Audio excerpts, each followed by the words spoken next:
The class 10th metals and non-metals chapter is continuing. Page number 50 NCERT book.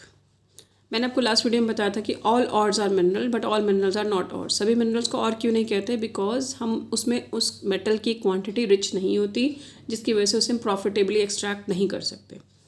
Next है हमारा ये reactivity series show की हुई आपको बुक में कि पोटाशियम, सोडियम, कैल्शियम ये सब के नाम है. तो जो नीचे वाले हैं ये तो ऑलमोस्ट फ्री स्टेट में रहते हैं और जो इससे बीच वाले हैं ये कार्बन से रिड्यूस हो सकते हैं और ये इलेक्ट्रोलाइसिस की प्रोसेस से होते हैं.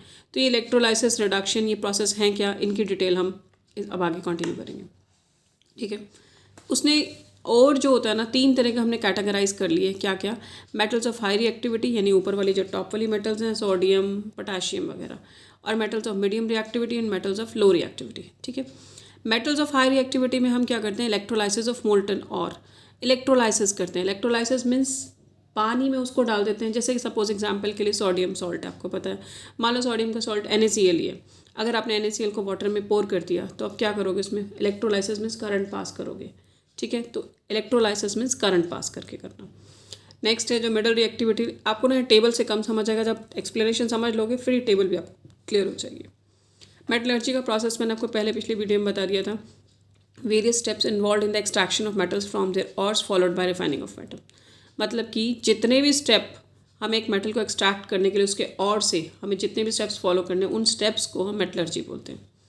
उसके बाद सबसे पहला स्टेप है हमारा इसमें enrichment of or. Enrichment of or क्या होता है कि ऑर में मेटल की क्वांटिटी की परसेंटेज को बढ़ाना. ठीक है. मतलब क्या कि जैसे मेटल है उसके साथ बहुत सारे इम्प्योरिटीज़ प्रेजेंट हैं अभी. अब उन इम्प्योरिटीज़ को अगर हम हटा देते हैं तो वो मेटल कैसे हो जाएगी? रिच हो जाएगी. यानी काफ़ी चीज़ तो निकल गई, उसमें से बहुत सारा वेस्ट निकल गया, जो बच गया वो एक एनरिच हो गया. मतलब हम क्वांटिटी कम होगी और की, और जितनी भी इम्प्योरिटीज़ है वो रिमूव हो गई है.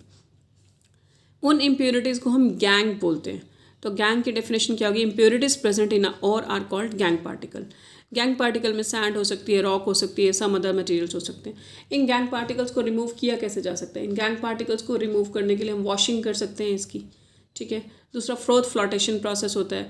ये सब ना प्रीवियस जब बुक थी ना पहले उसमें तो डिटेल में था, बट अभी आपका इस क्लास में तो ज़्यादा डिटेल में नहीं है. फ्रोथ फ्लोटेशन होता है कि जैसे किसी मेटल को आपने पानी में डाल दिया, उसके बाद उसमें कंप्रेस्ड ऑक्सीजन गैस पास की, तो वो ऊपर थोड़ा सा ऑयल डाल दिया, वो सब क्या हो गया? ऊपर आके सारी जो मेटल का पार्ट होगा ना सारा मेटल ऊपर आके फ्लोट करने लग जाएगा और इम्प्योरिटी सारी नीचे पानी में सेटल हो जाएंगी. तो गैंग पार्टिकल रिमूव हो गया. तो यानी एनरिचमेंट ऑफ ऑर के लिए हमारा स्टेप क्या होता है कि उसका गैंग पार्टिकल जो है वो रिमूव करना. पहले उसमें कंसंट्रेशन बढ़ाना, फिर गैंग पार्टिकल को रिमूव करना. नेक्स्ट है आपका enrichment of or. Enrichment of or क्या होता है? The process of removal of gangue particle from the or. कि गैंग पार्टिकल को और में से रिमूव कर देना ताकि मेटल की परसेंटेज एक और में बढ़ जाए, उसको बोलते हैं हम एनरिचमेंट ऑफ ऑर. फिर सबसे पहले हम करेंगे extraction of metals low activity series में.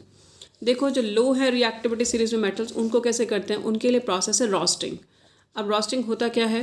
Roasting is the heating of sulphide ores in presence of excess air. मतलब अब ये सल्फाइड और क्या हो गया?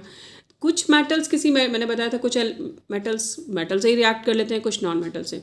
तो अगर कुछ मेटल्स ने सल्फाइड से रिएक्ट कर दिया तो उनका और सल्फाइड और होगा. जैसे एग्जाम्पल के लिए मैंने बताया सिनेबार. सिनेबार क्या होता है? मरकरी का एक और है. यानी मरकरी अगर सल्फर से रिएक्ट कर जाए, मरकरी अगर सल्फर से रिएक्ट कर दे तो HgS बनाती है. Hg mercury, S is the sulphur. तो ये क्या हो गया? सिनेबार. तो यानी अगर कोई भी सल्फाइड का और है तो अगर हम उसे बहुत हीट करते हैं ना ज़्यादा एयर की प्रेजेंस में, उस प्रोसेस को रोस्टिंग बोलते हैं. तो यानी लो रिएक्टिविटी सीरीज वाले जितनी मेटल्स हैं उनको हम रोस्टिंग से सेपरेट करते हैं. कैसे? सबसे पहले हमने क्या किया? HgS लिया. ठीक है. मैं इसको रिएक्शन के थ्रू आपको यहाँ दिखाती हूँ. सबसे पहले लिया HgS. HgS क्या होता है?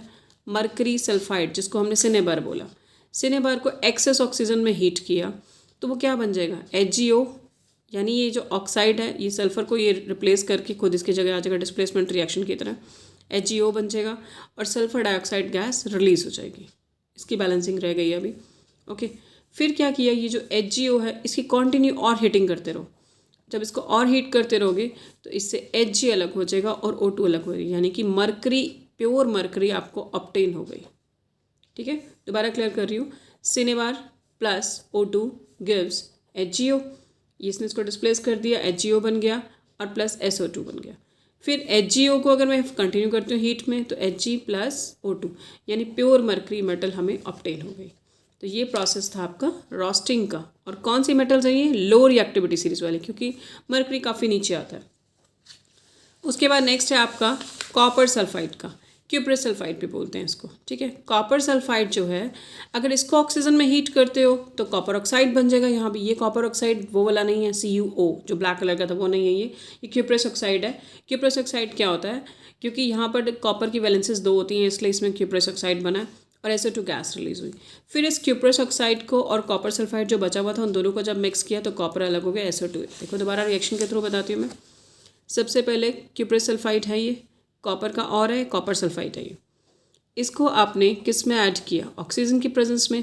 तो क्या बन गया? Cu2O बन गया, यानी सल्फर डिस्प्लेस होके ऑक्सीजन आ गया और SO2 गैस रिलीज हो गई, राइट। पहला पॉइंट ये हो गया। अब जो ये क्यूप्रस सल्फाइड था ना, ये मैंने पूरा हीट नहीं किया था, कुछ और इसका पार्ट बचा हुआ था, वो क्यूप्रस सल्फाइड जो बचा हुआ है प्लस जो कॉपर ऑक्साइड ऑब्टेन हुआ है, इनको मिक्स करो। ये क्या बन जाएगा? सिर्फ copper plus sulphur dioxide gas. तो ये भी प्योरेस्ट फॉर्म होगी कॉपर की। क्लियर? ये भी रोस्टिंग का ही प्रोसेस है, बिकॉज हीटिंग की है हमने एक्सेस एयर में। जब भी एक्सेस एयर में हीटिंग करते हैं, और एक्सेस एयर में हीटिंग किसकी करते हैं? मेटल के सल्फाइड्स की करते हैं।